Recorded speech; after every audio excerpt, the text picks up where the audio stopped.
Hello friends, आज हम लोग पढ़ने वाले हैं भोलाराम का अजीब चैप्टर। भोलाराम का अजीब चैप्टर हिंदी में पहला नंबर क्वेश्चन हम लोग देख लेते हैं। भोलाराम के जीव ने कितने दिन पहले देह त्यागी थी? तो उत्तर हो जाएगा इसका सीधा सीधा 5 दिन पहले जो है भोलाराम के जीव ने देह जो है वो त्याग दिया था। सेकंड क्या है, नारद भोलाराम का घर पहचाना गया।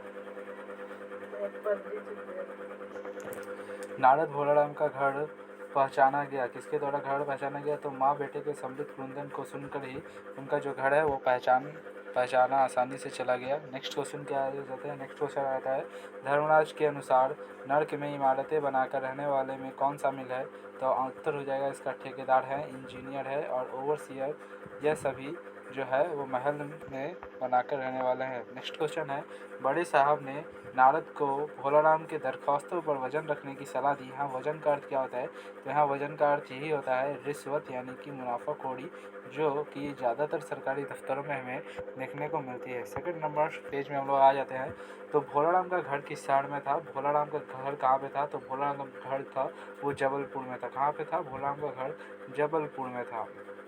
नेक्स्ट क्वेश्चन हम लोग चल जाते हैं, मेरा समय को वेस्ट कीजिए। भोलाराम को सेनावृत्ति हुए कितना वर्ष हुई? यानी कि भोलाराम को रिटायरमेंट लिए कितना वर्ष हुए? तो भोलाराम को रिटायरमेंट लिए हो गए थे टोटल 5 वर्ष, यानी कि 5 वर्ष हुए। उसके बाद ही उसको रिटायरमेंट मिला था, मतलब 5 वर्ष उसको रिटायरमेंट लिए हो गए थे। भोलाराम की पत्नी ने भोलाराम को किस बीमारी का शिकार बताया है? तो भोलाराम की पत्नी ने भोलाराम को गरीबी बीमारी का शिकार बताया, यानी कि उसको कोई टीबी या फिर अदर्स कोई बीमारी नहीं हुई थी, उसको गरीबी का जो है वो बीमारी हो गया था। नेक्स्ट क्वेश्चन की बात करते हैं, तो भोलाराम ने मकान मालिक को कितने साल से किराया नहीं दिया था? तो इसका उत्तर है, जो भोलाराम था उसने मकान मालिक को 1 साल से या फिर कहें कि 1 वर्ष से अपने मकान मालिक को किराया नहीं दिया था। नेक्स्ट क्वेश्चन की बात करते हैं, तो बड़े साहब ने नारद से भोलाराम की पेंशन मजदूर करने के बदले क्या मांगा? बड़े साहब जो थे उन्होंने कहा कि मैं आपकी नारद मतलब भोलाराम का जो पेंशन अगर मंजूर कर दूंगा, लेकिन इसका एक शर्त है। तो क्या शर्त पे वो माने? तो बड़े साहब ने नारद से भोलाराम की पेंशन मजदूर करने के बदले में उनकी क्या मानी? उनसे उनकी वीणा जो है उसे मांग लिया गया। ठीक है, नेक्स्ट पेज में हम लोग जाते हैं, बिना समय को वेस्टेज किए। नेक्स्ट क्वेश्चन है, पर ऐसा कभी नहीं हुआ, यहाँ किस घटना का संकेत मिलता है? ऐसा कभी नहीं हुआ, यहाँ पे क्या बता रहा है? जब मनुष्य की अंतिम घड़ी आती है तो धर्मराज यमदूत को उसका प्राण लाने भेजता है, ताकि यमराज के दरबार में उसके कर्म के अनुसार स्वर्ग या नर्क में भेजे जा सके। भोलाराम के जीव ने 5 दिन पहले ही देह त्याग दी थी, पर यमदूत अभी तक भोलाराम को लेकर दरबार में हाजिर नहीं हुआ। ऐसा कभी नहीं हुआ था, यहाँ इसी घटना का संकेत मिलता है। ठीक है, ये ऐसा क्वेश्चंस लॉन्ग में हम लोग निकाल सकते हैं। ठीक है, ऑब्जेक्टिव बेस भी बहुत अच्छा है, यहाँ पे निकाल सकते हैं हम लोग। नेक्स्ट क्वेश्चन है, यमदूत ने भोलाराम के जीव को लापता होने के बारे में क्या बताया? कि अगर वो लापता है तो उसके बारे में यमदूत ने क्या बताया? तो यमदूत का क्या कहना है ये हम लोग पढ़ लेते हैं, जस्ट रीड कर लेते हैं और आप लोग को समझ में आ जाएगा। यमदूत ने भोलाराम के लापता होने के बारे में यह बताया है कि जब उसने भोलाराम के जीव को पकड़ा और यमलोक की यात्रा हेतु नगर में बाहर आते ही दोनों एक तीव्र वायु तरंग पर सवार होने ही वाले थे कि वह उसके चंगुल से निकल भागा। उसके 5 दिनों तक उसकी तलाश में सारा ब्रह्मांड छान डाला, पर भोलाराम का जीव कहीं भी नहीं मिला। नेक्स्ट क्वेश्चन में हम लोग आ जाते हैं और इसी के साथ चैप्टर पेज नंबर 4, धर्मराज ने नर्क में किन किन लोगों के आने की पुष्टि की है? उन लोगों ने क्या क्या अनियमितताएं की है? ठीक है, कौन कौन आए हैं नर्क में और उन्होंने कौन कौन से ऐसे कर्म किए थे जिनकी वजह से वो नर्क में आए हैं?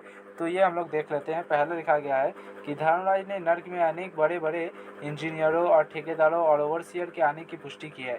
उन लोगों ने अनेक अनियमितताएं की हैं, जिसमें बड़े बड़े इंजीनियर ने ठेकेदारों के साथ मिलकर भारत की पंचवर्षीय योजनाओं का पैसा खाया है। भारत में जो पंचवर्षीय योजना मिलती है घर बनाने के लिए या फिर अदर्स के लिए, उसका पैसा खाया है ठेकेदारों में। तो उन लोगों को क्या किया? नर्क में जगह दी गई है। ओवरसियर ने भी तो मजदूरों की हाजिरी भरकर पैसा खाया है, जो कभी काम पर आए ही नहीं। तो इन सभी जो काम किए हैं लोगों ने, उनको नर्क में जगह दिया गया है। नेक्स्ट है, भोलाराम की पारिवारिक स्थिति का पर प्रकाश डालो। तो यहाँ पे उत्तर हम लोग पढ़ लेते हैं। भोलाराम जबलपुर शहर के घामापुर मोहल्ले में नाले के किनारे एक 1.5 कमरे के टूटे फूटे मकान में अपनी पत्नी, 2 लड़के और एक लड़की के साथ रहता था। छोटी सी सरकारी नौकरी से अपना परिवार चलाता रहा। पर जब नौकरी से रिटायर हुआ तो पेंशन के पैसे उसे मिलने चाहिए थे, पर 5 साल पहले रिटायर होने के बावजूद उसे पेंशन नहीं मिला, जिसके चलते उसकी घर की स्थिति बहुत दयनीय हो गई थी। घर के गहने बर्तन सब बिक चुके थे, यहाँ तक कि भोलाराम ने घर का भाड़ा भी 1 साल से नहीं दिया था। इस आर्थिक स्थिति के कारण अंत में उसने संसार ही छोड़ दिया। ठीक है, नेक्स्ट पेज में हम लोग चले आते हैं। Next page, page number 5। Bholaram ने दरख्वास्तें तो भेजी थी, पर उन पर वजन नहीं रखा गया, पर उन पर जो है वजन ही नहीं रखा गया। वजन से तात्पर्य क्या होता है, इसे समझना बहुत ज़्यादा ज़रूरी है, इसलिए कहीं उड़ गई होंगी। दफ्तर के बाबू के ऐसा कहने का क्या अर्थ है?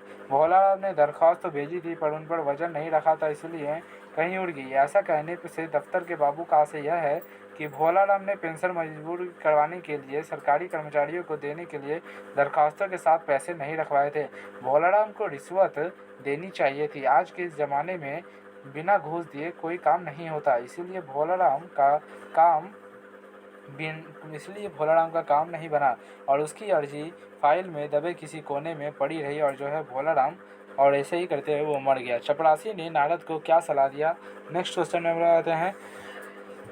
नारद को कार्यालय में इधर से उधर बाबू और अफसरों के यहाँ घूमता हुआ देख चपरासी ने नारद को सलाह दिया कि यहाँ साल भर भी चक्कर लगाते रहोगे तो आपका काम नहीं होगा, आप सीधे बड़े साहब से मिली उन्हीं अगर खुश कर लिया तो समझो आपका जो है वो काम हो गया। नेक्स्ट पेज में हम लोग जाते हैं।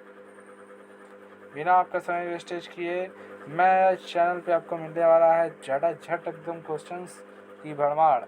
भोलाराम ने ये सॉरी हो गया, इसके बाद जो है ये चैप्टर हम लोग का ख़त्म हो गया। चैप्टर का सारा क्वेश्चन आंसर ख़त्म हो गया, इसे आप लोग देख लीजिए। अगर अच्छा लगे तो लाइक कर दीजिएगा, बस और कुछ नहीं चाहिए। Thank you.